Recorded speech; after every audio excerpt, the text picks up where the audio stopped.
Tonight, CBC News travels into Hezbollah territory with rare access to southern Lebanon.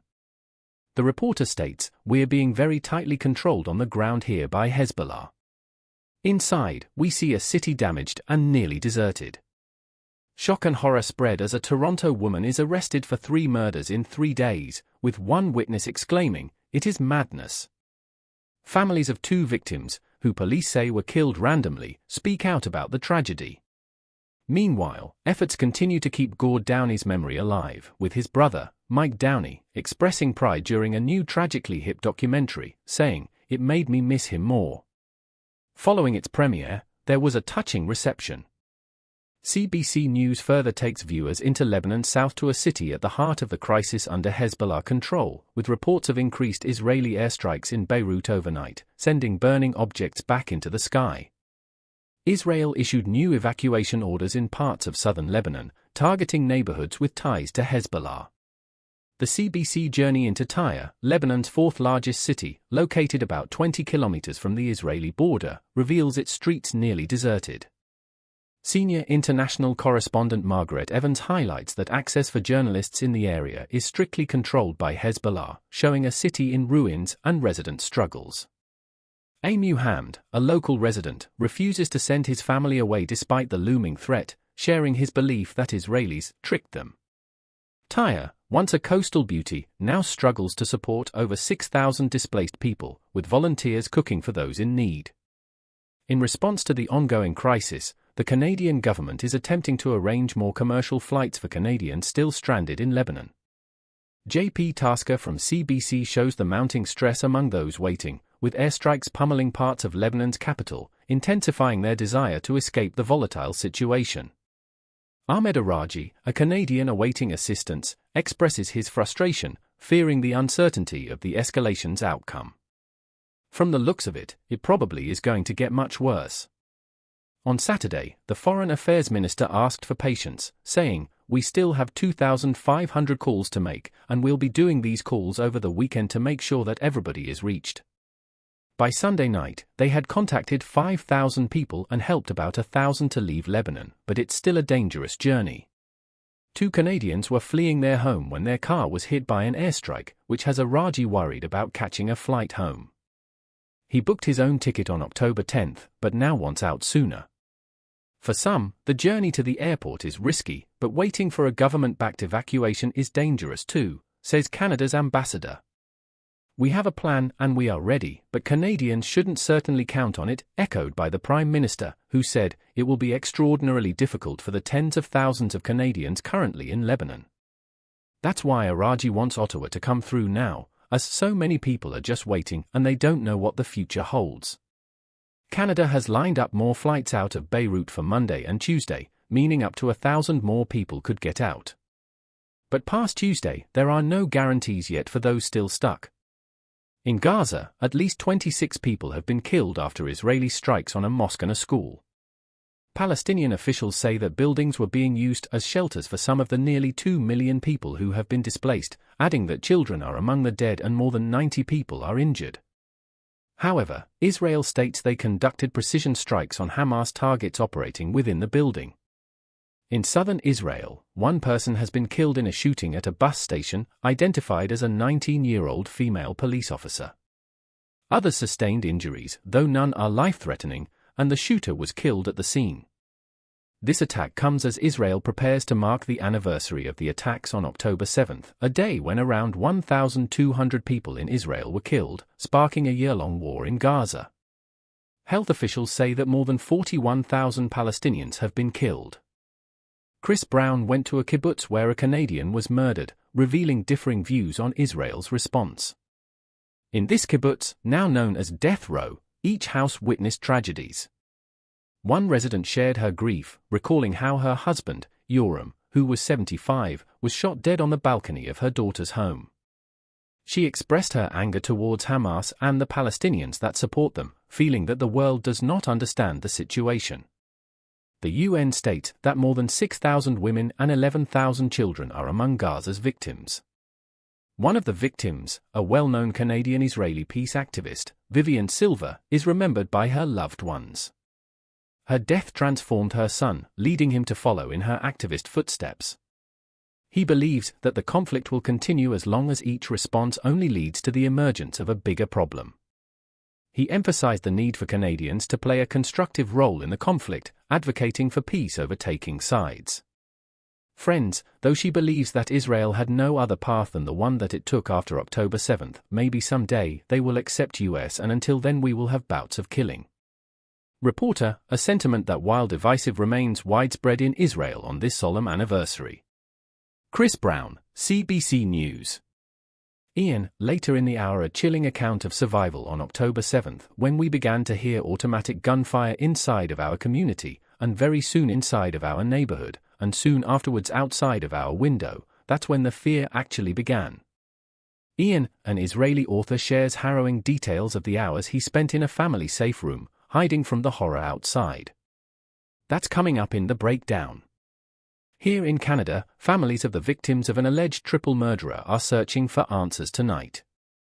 3 people were killed in 3 different Ontario cities over 3 days.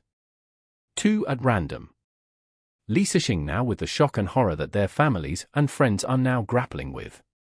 Reporter, the card games go on at this Italian social club, but without one of its regulars. He was a gentleman and a scholar, and a judge of fine wines. Just a very pleasant man, quiet, humble, just an excellent friend and member of the club. Reporter, that friend, 77-year-old Mario Bilic, a retired teacher, stabbed to death in Hamilton, Ontario Thursday. Bilic's daughter Sarina posted, "I sit in a puddle of tears thinking about my dad. A great man with a huge heart." The alleged killer, 30-year-old Sabrina Kaldar, arrested in a nearby city and now charged with 3 murders. Security video obtained by CBC News shows Bilic's final moment leaving the Italian club to head to his car, while Kaldar allegedly followed him. And here the same woman running from the crime scene. "We were taken aback. I mean, my goodness, it is madness."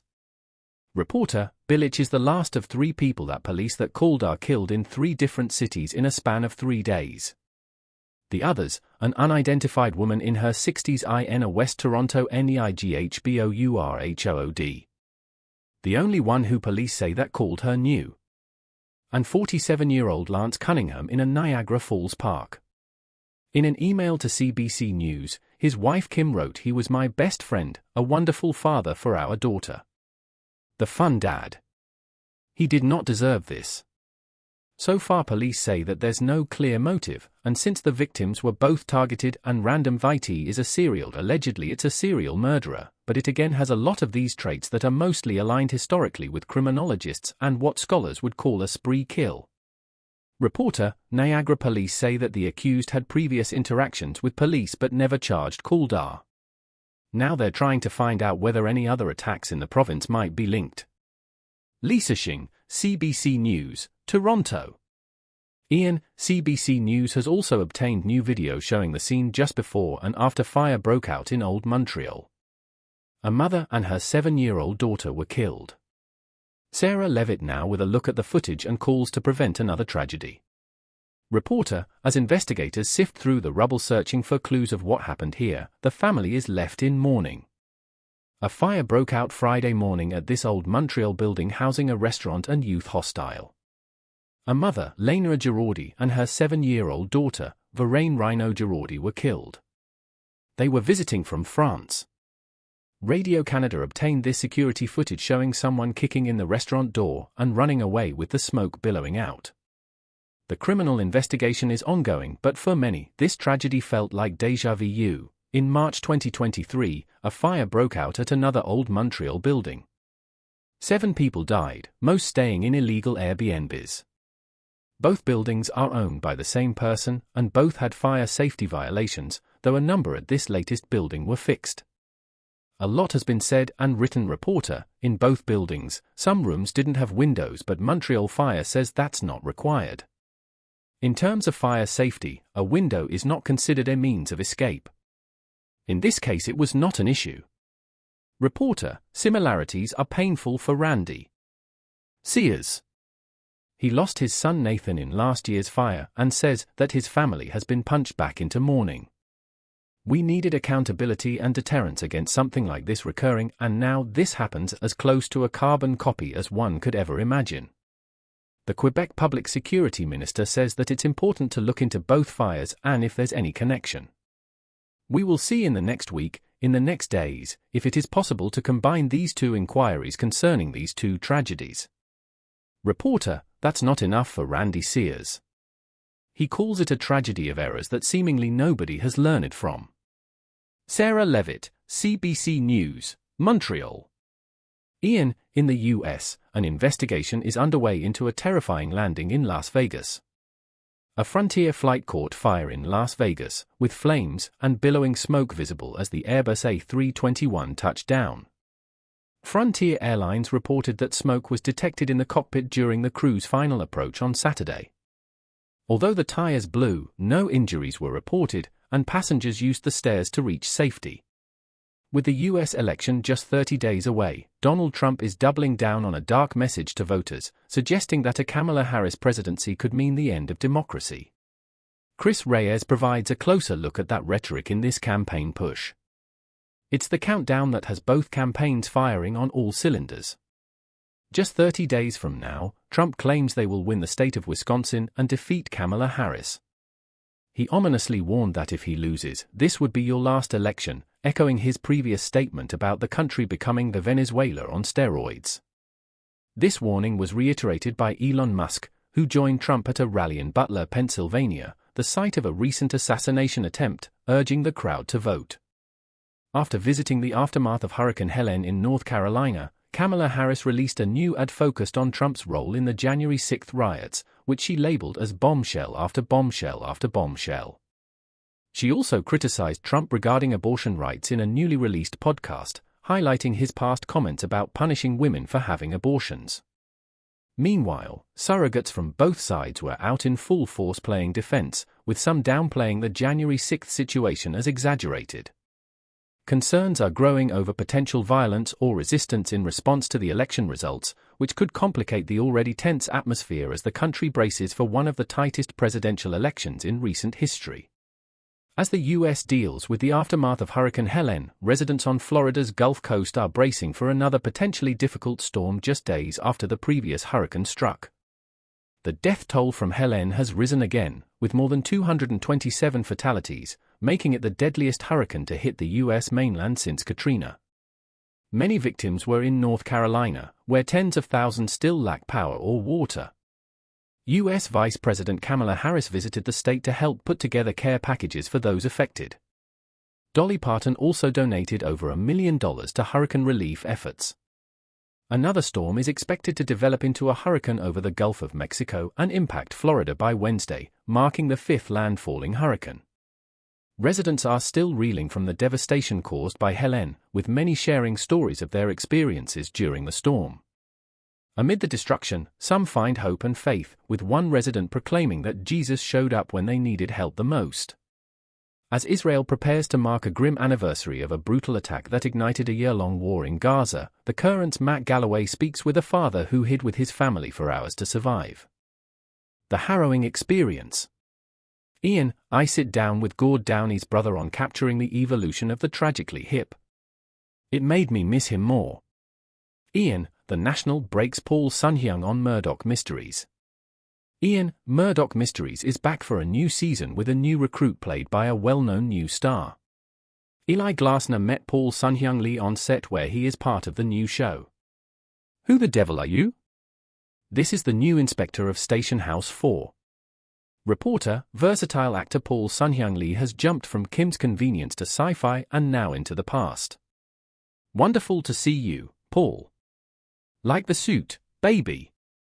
Reporter, the actor sure looked the part, but for Inspector Choi, fitting in isn't as easy.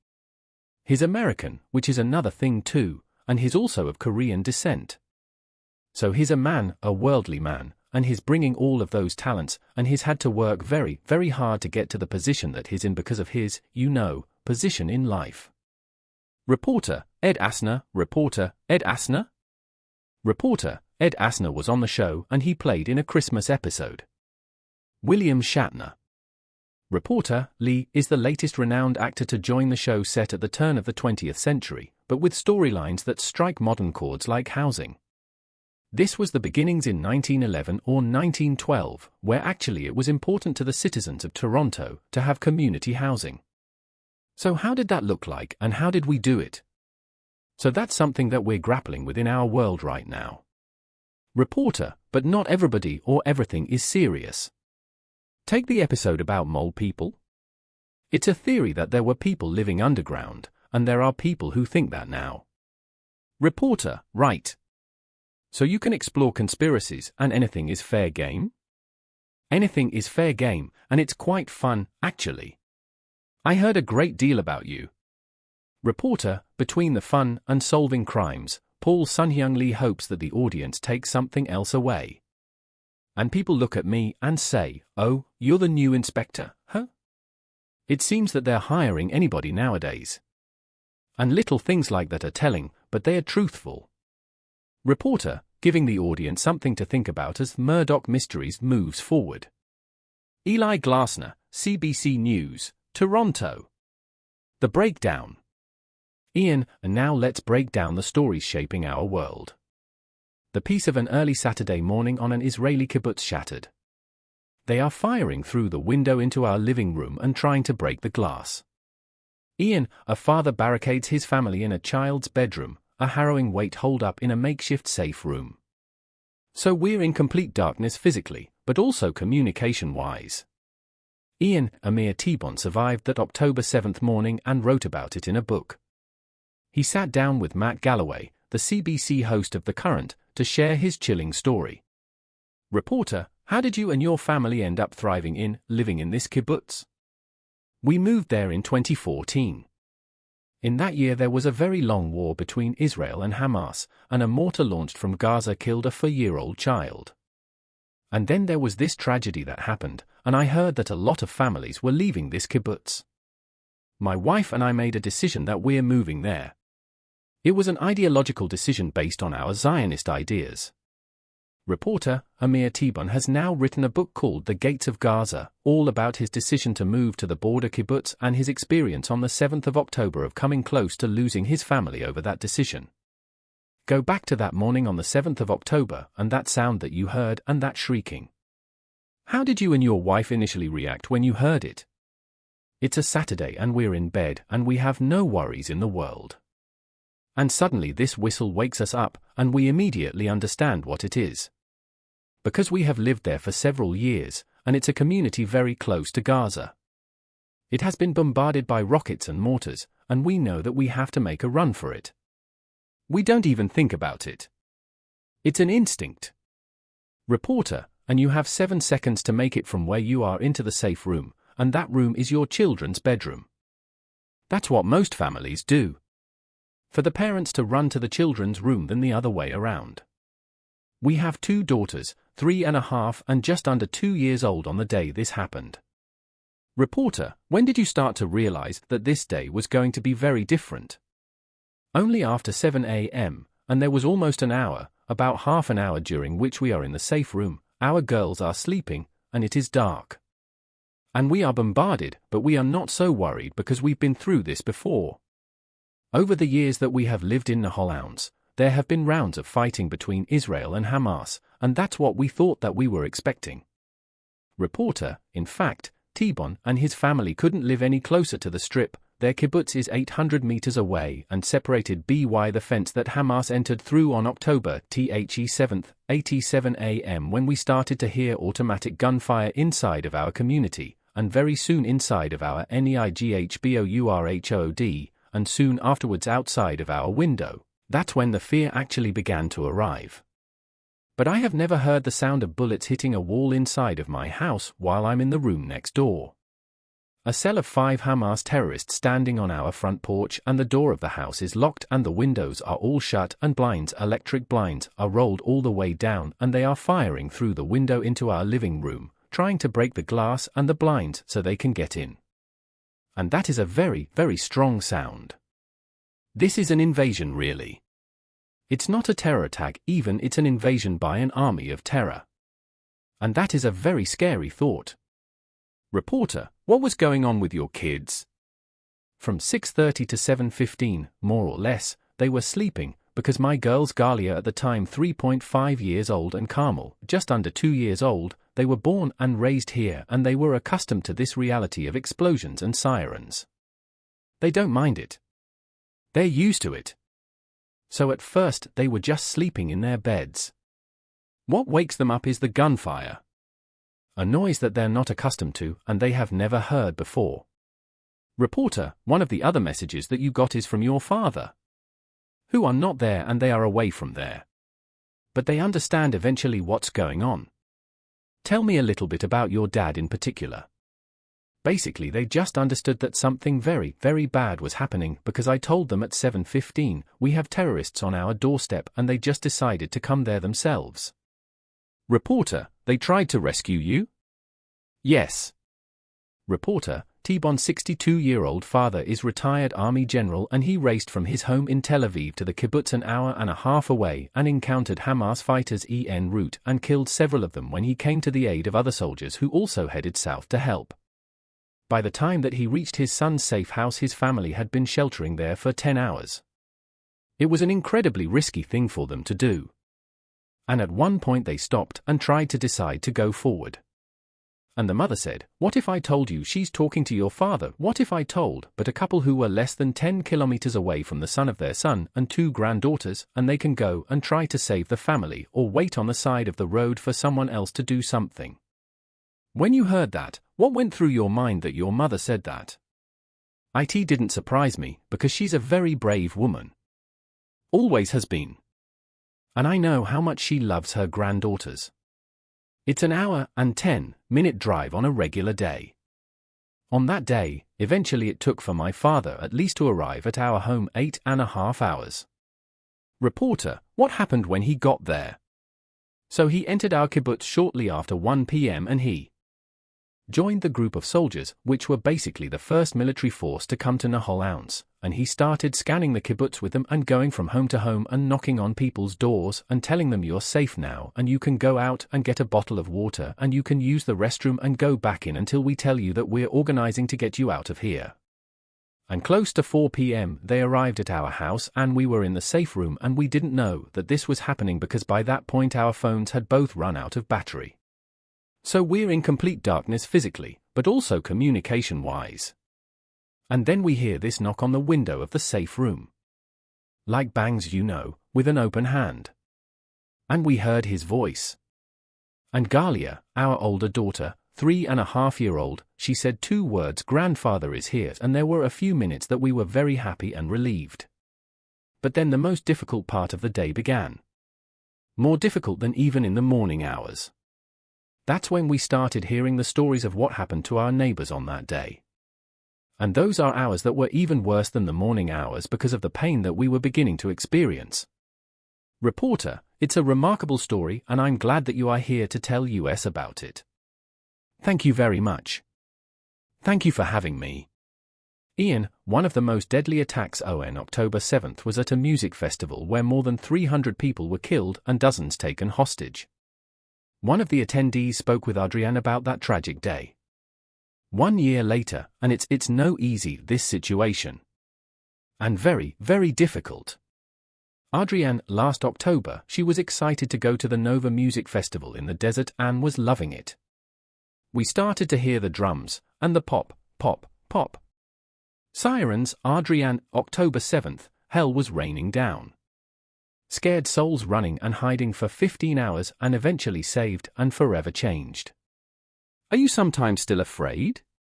For sure. Ian, October 7th also marks the start of a brutal war in Gaza where thousands have been killed. CBC News has not been able to get inside Gaza since the conflict began. But one man has been our eyes and ears. Adrian checks in with the Palestinian journalist Mohammed El-Saifi. You can catch both interviews tomorrow right here on The National. Next, a new docuseries about the tragically hip. It becomes personal. Singing, Ian, Mike Downey tells me how he set out to put his brother's career on film. Ian, 5 friends from Ontario making music the way they wanted, a meteoric rise to rock icon status. multiple generations of Canadians have listened to the Tragically Hip. Ian, the Tragically Hip, the soundtrack of a nation and a source of pride. I don't think that I ever was at a hip show where I didn't elbow the stranger beside me and say that's my brother on stage. Ian, the story captured in a new docuseries airing on Prime Video. I sat down with Mike Downey, the filmmaker who directed that documentary, a tribute to his younger brother, Gord. It is a beautiful documentary, and as I watched it, one of the things that I was thinking is that you would have spent hours poring over video of your brother. Ian, pictures of him but also interviews with him. And what was that like? At times it was really emotional. It was always emotional, Ian, to be honest. You know, I said in the past that working on it made me feel closer to my brother, but I don't know if it really did. It made me miss him more, the more that I worked on it I feel over time. And then I'd have these little moments, my brother Patrick and I have all of his old notebooks and, you know, going through those was fascinating. And then something would occur to me and I'd be like, oh, I won't ask him, that kind of thing. But going over Gord's old performances and stuff like that, yeah, it was like everything, like I would feel excitement and I would feel some sadness and a lot of gratitude for what he did. Which was, you know, a guy from a real small town, and I don't mean Kingston, I mean Amherst View, where we grew up. And then we moved to the big city which is Kingston. So for this guy from Amherst View to achieve what he achieved over all of these years, like I'm still processing it. Like part of me is still, you know, the documentary is out, is still like, did all of that really happen? Yeah, it really did happen. Singing, Ian, so as the older brother who sees his younger brother join a band, and the band gets bigger and it eventually becomes iconic. I mean, maybe an overused word, but nothing is more iconic in Canada than Tragically Hip. What was that experience like? Exhilarating but exhilarating. I don't think that I was ever at a hip show where I didn't elbow the stranger beside me and say that's my brother up on stage. I just was so proud. And there really hadn't been anyone in our family, you know, history, to certainly not to do what he did. But also to be in the limelight like that and to be so confident. And on stage. And in his creation, to be so confident. And I don't think that I ever got used to it, you know, how incredible it was. Singing, Ian, one of the appealing things to me about the documentary is beyond the fact that it's about a band, YT is about, you talked about it, about friendship and about fame and about creative tension and about grief. Ian, what stands out to you in terms of those kinds of themes?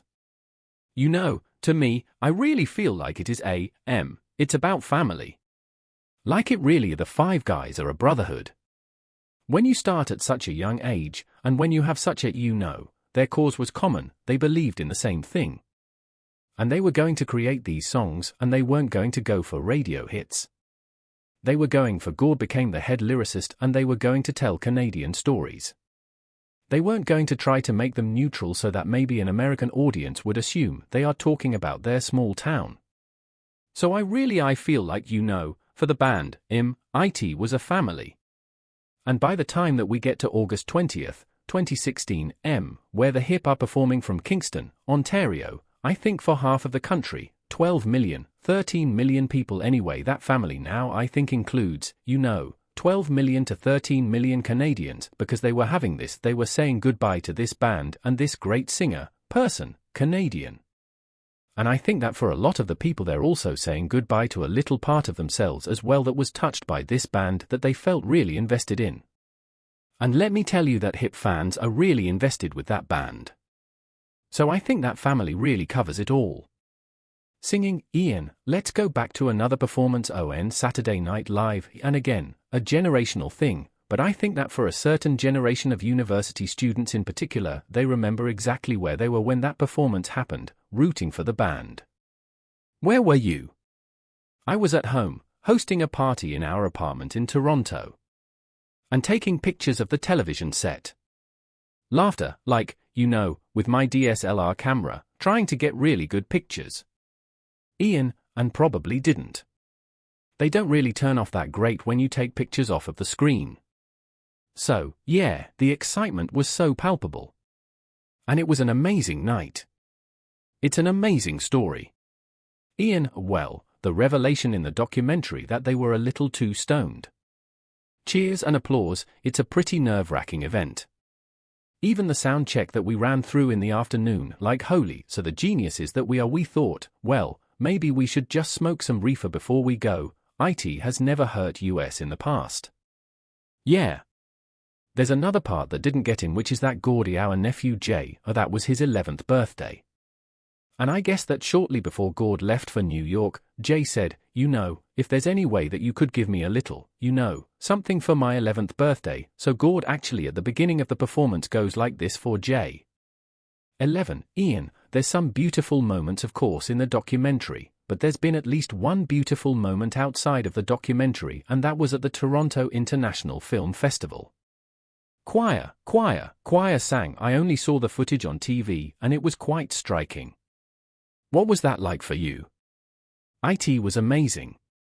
Singing, because of this for our Screaming on King Street in Toronto on the opening day of TIFF, and then to have that emotional experience, and then for that then to walk out the front door, and to have these guys waiting for US music playing. IT was really beautiful.